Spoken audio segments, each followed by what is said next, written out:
so can you throw my video up there, por favor? Throw my screen and...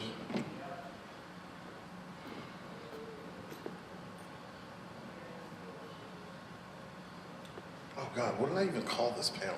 How to be a convention DJ? I think that's what I call it.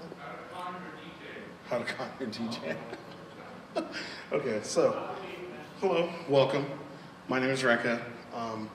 I'm obviously a convention DJ. I'm okay. Anyways, so I've been doing this for about 11 years. I got my start online just doing playlist DJing, you know, just on like a little radio show thing like that, whatever. Then I went out and bought some turntables, learned how to play on turntables. I mainly did drum and bass on vinyl, and then from there graduated, got a controller, learned how to use CDJs, so on and so forth, and here we are today. So basically, in this panel, I'm gonna go over a couple of things that I think are pretty important when you're trying to apply to be a convention DJ, get into the raves and, you know, basically have a good time. So, first of all, how many of you guys have any experience with DJing? With show fans? Okay, kind of, okay, somewhat, no, nothing? All right. So, I would like to actually know your experience. Okay. Okay, so you're an advanced user. You know how to play. You know how to scratch. Not scratching, but beat matching. Beat matching. Okay, cool. So yeah, that's actually one of the topics I 100% want to cover is on beat matching. It's taking two tracks of similar BPM and then basically putting them on top of each other to seamlessly transition from one track into another. And I'll get into that a little bit more and show you guys, you know, how I do it. Everybody does it different. There's no right way. There is a wrong way to do it though. 100%. So this program right here, it's called Rekordbox. It comes with the Pioneer controllers here. This is a DDJ 1000 that you see on the bottom right there. They go for about $1,500, brand new. You can get them used for about $700. But then you can graduate up to some CDJs that they're about $2,000 per unit, and then the Nexus is like $2,500, something like that. It's absolutely ridiculously expensive for no reason. But, let's see here. Also, I'm sorry if I stutter a little bit. I'm not prepared for this panel at all. So, I guess I can go back here, kind of show you guys some things that I do when it comes to setting up my set and like creating a demo so I can actually send something in so people can listen to it, so on and so forth, and creating a decent demo. So, first of all, I do want to explain about your tracks here. So, when you're looking for example, this is all house electro for the most part. 128 beats per minute is your normal house track.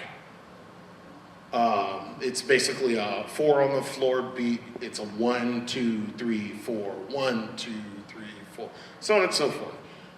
So you have with your tracks here, if you see here, this is your intro to the track. It's all in the green area there. And your first drop or whatever is your red area. So if you're listening to it, you know, this is your build up, so on and so forth. Going. So, and also that 4 on the floor, you can hear it. 1, 2, 3, 4. 1, 2, 3, 4. And if you see here in the program, on your 1, you have the red toggles at the top and bottom of that bar. So that is a good indicator to show you how you're gonna beat match from that beat into the next one. So, and then like I said earlier, the red portion here, that's when your drop is. That's when the next part of the beat kicks up. So, as you're progressing through the song, you have your breakdown, you have another drop, so on and so forth. How I like to set up my tracks is I put a cue point right in the beginning. A cue point is just a point where if you look on the board here, whenever I press it, it just goes to that spot. So I have two set up. One towards the end, one at the beginning. So why I do that personally is it's a visual cue for me if I'm looking at my laptop to take. So I have A and C. A goes with C. So how I have it is when I see the C come up, I just make sure I hit A and start there. So now those two tracks are beat matched on top of each other. So I can bring in, wrong way, here we go. So I can bring in the other track on top of it. And it's not a train wreck, basically, is what we call it when you're off beat. So I know if you're looking at the track and what my hands are doing, I have the low out. So the bass, you bring it in slowly, gradually. And then the tracks pretty much just, they do it themselves. And it's pretty simple, but it does take some practice. So, a little bit, one of the things that I do want to say though is when I build my sets personally, it'll take me a couple of hours, but I will go through each song and first of all, I kind of play what I want to play. I'm not a request DJ. People come up, no, play this, and I'm like, no, I'm good. But I have an ear for, and also an eye for what the crowd kind of wants as well. You do have to read your crowd when you're up here on stage, and if they're not feeling it, they're gonna leave. Like, that's just how it is. So you want to have that kind of energy that it's what I call the roller coaster effect, where the energy goes up, it goes down, and you give your crowd some time to breathe.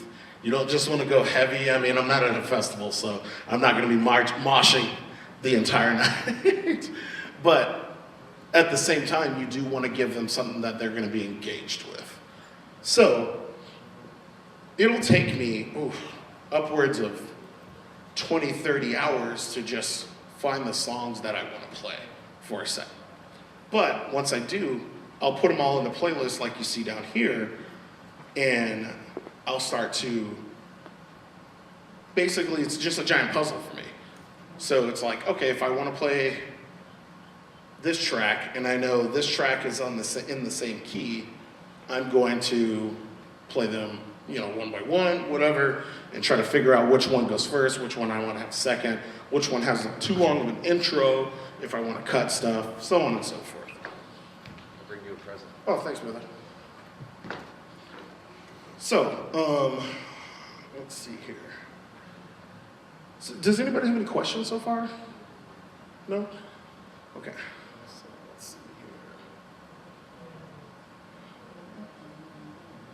What am I doing here? Okay, so I do want to talk about creating a demo. Okay, so for a demo, for most conventions, it's going to be 30 minutes to an hour. I personally I don't ever create a demo from scratch because my sets from previous conventions I'll use as a demo, which you can do that. But if you're starting fresh or whatnot, you're going to have to create a demo. So if you're going to go this route where, like me, for example, I do like to play most of the track before I will beat match into the next one or transition into the next one. If you're making a demo, the key to the demo is not cramming as many tracks into it as possible. It really isn't. Because yes, it can show a lot of technical skill, but at the same time, it can sound jumbled, and some people don't like that. And you never know who's going to be listening to your demo. So personally, I like to take, okay, so if it's going to be 30 minutes, 30 minutes is normally about 15 tracks or so, but at the same time, you could always do what's called quick mixing. So for example, I had these 2 tracks. So instead of doing the entire track, I have my cues here, A and C, as you see here. So if I'm playing,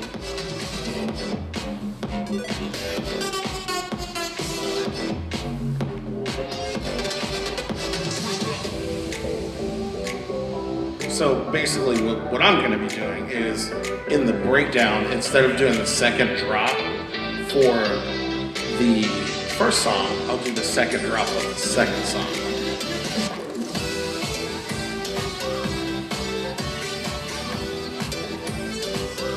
Hold on. Can't hear what I'm doing. Okay, there we go. Now I can hear it. So now I'm bringing in the next track.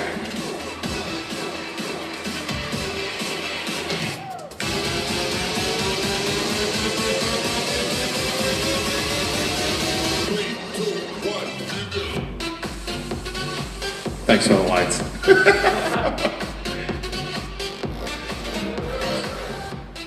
So basically, I took the breakdown of the first track, and then I did the drop of the second track, and then I just play the second track out and then bring in the next track from there. So I don't know if you guys can really see this on my library. I have a bunch of A's and C's all over the place. Sometimes I have a couple of F's and E's. Those are all just my cues for, where am I? There we go. So those are just my personal cues. You can pretty much do it any way you want and any way you feel comfortable. The thing is, like I say, it's not a race to the end and how many tracks you can just cram into a demo. It's about the flow of the demo. It's about, do you keep the audience's attention? Does the audience go, oh man, that's a really good track? Or, okay, I'm bored, on to the next one. So when you're creating a demo, you have to think about things like that.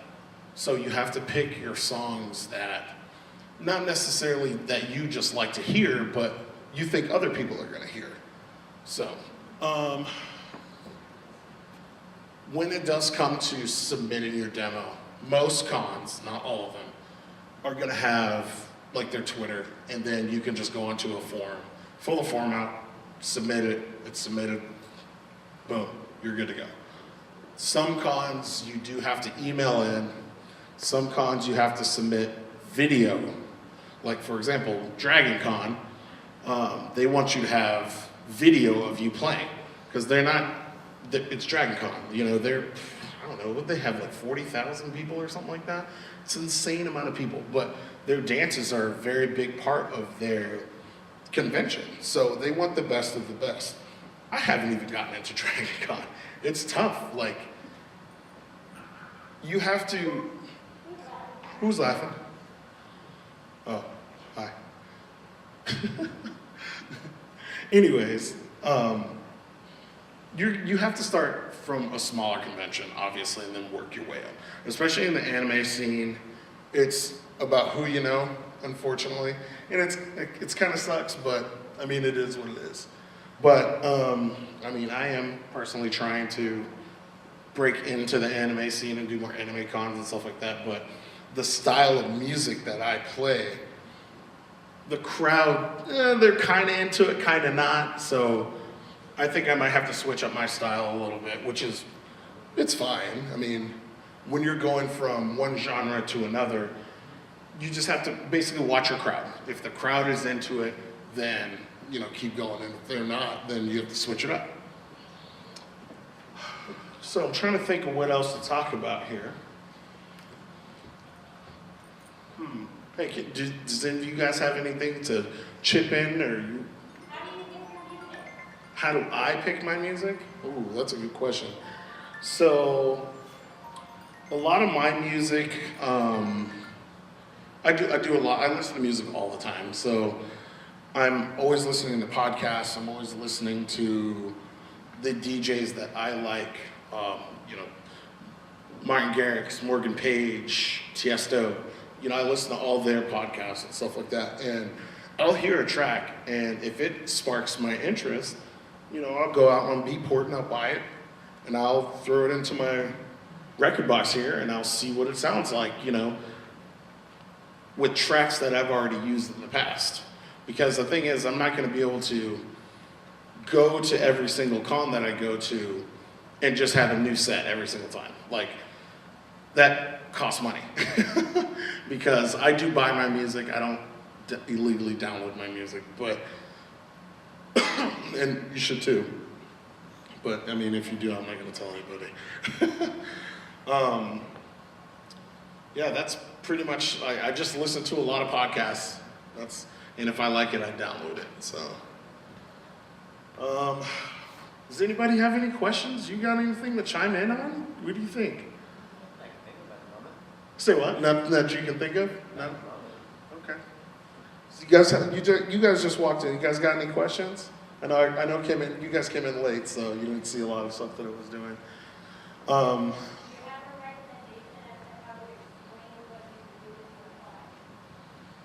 On the fly?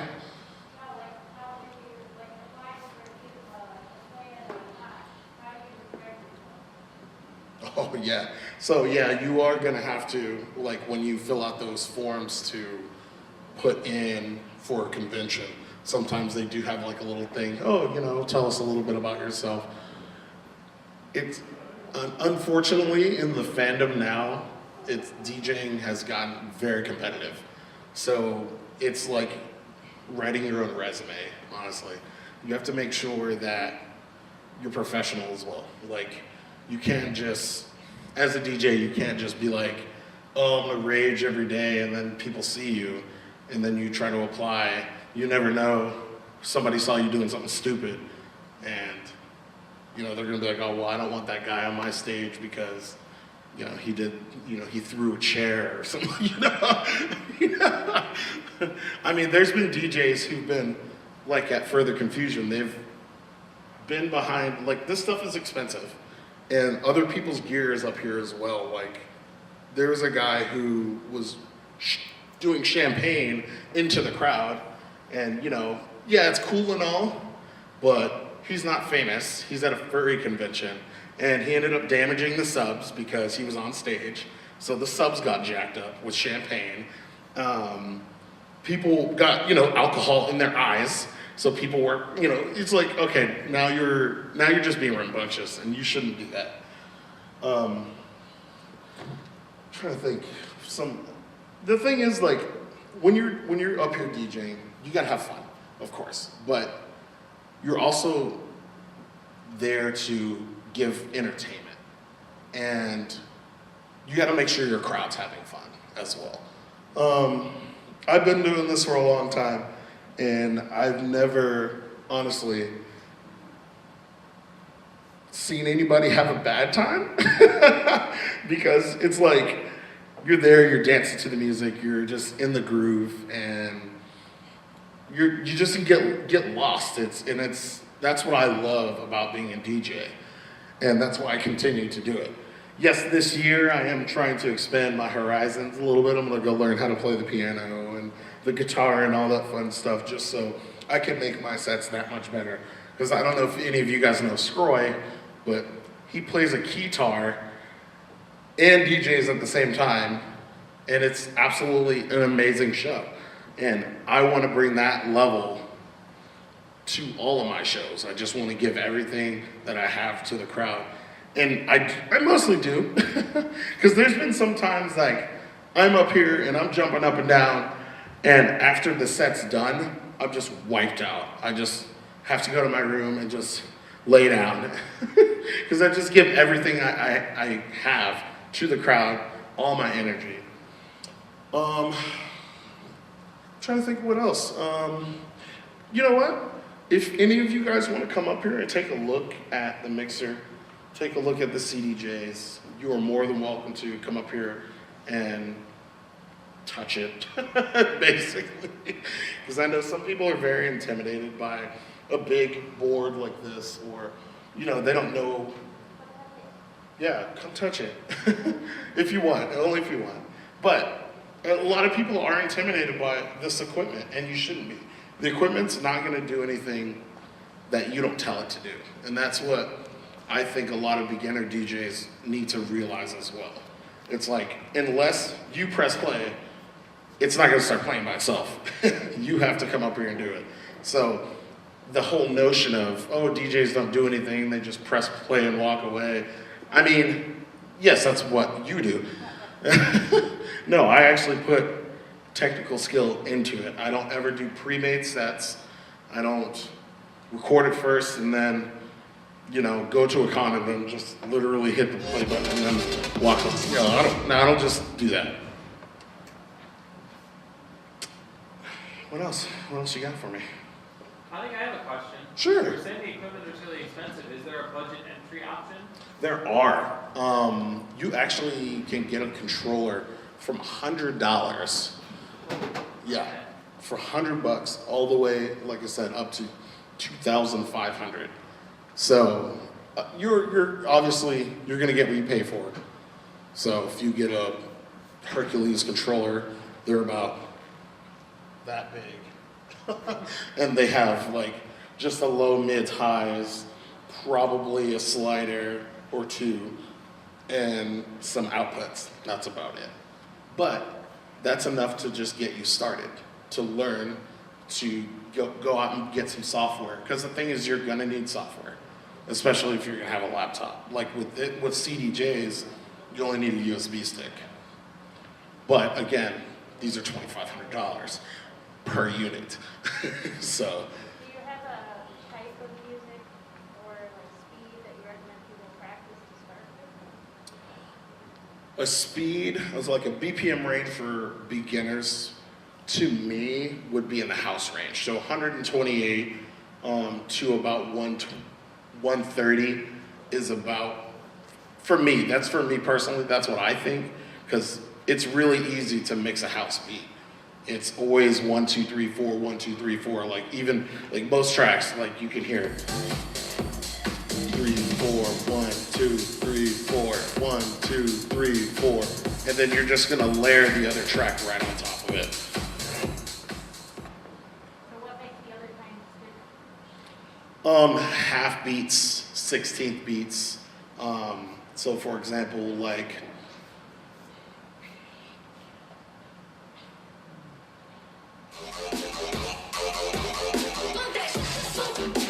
Like, can you figure out the beat there? It's there, but it's 1, 2, 3, 4, or is it? Right here. 1, 2, 3, 4, 1, 2, 3, 4. Like it's, you have to. That's something that you have to figure out as a DJ, and you can do the half steps, you can do the full, but 128, it's 1, 2, 3, 4. It will never change. So that's what I think. I mean, a lot of people who do mix trap and dubstep, I give them mad props because it's tough. It is a very tough genre to mix. Anything else? Because we're almost getting down to the end there. I did it. I did it. Yeah, you did it. So does anybody else have any other questions or anything like that? Yeah, what's up, brother? Have you used any other applications other than record jobs, such as like music production software to DJ, such as Ableton, possibly? Okay, so as far as like Ableton goes when it comes to actually DJing, I have no clue. Never touched it. So I do know that there are some DJs that use that to play, and they have whatever the Ableton controller is, and it's just a soft touchpad. I honestly have never used it, so I can't really give you too much information on it. It can be done, I know 100%. I just have no, I've never used it. Yeah. Other software though, like Tractor, Virtual DJ, yeah, Serato Scratch Live, Serato DJ, all of that stuff is just basically a reskin of the same software though. Like, if you can use one, you can use all the other ones. Like, only reason that I prefer Rekordbox is because, here, actually, let me just show you. Up here at the top, there's what's called performance mode, and then export mode. So, in performance mode, obviously you're gonna be able to use your mixer, do whatever you want. When you go to export, you can take this playlist, throw it onto a USB, go to any CDJ, plug it in, all your cue points are there and you don't have to worry about it. That's why I use Rekordbox. Because with Serato, that doesn't work. Any other questions, guys? No? Anything? No? No? All right, well, thank you guys. I appreciate you coming out, and that was very nerve-wracking, but I'm good. Thank you guys so much for coming out. Appreciate you. You should be in it more. No! Yeah. I don't want it. Silver Gatoman, he bought me a coffee. Silver Gatoman, here is the song for thee. He likes to video all the panels at the cons. You should go and watch them whether they are short or long. Silver Gatoman, you video that's not a jibe. All of you go to his YouTube channel and like and subscribe.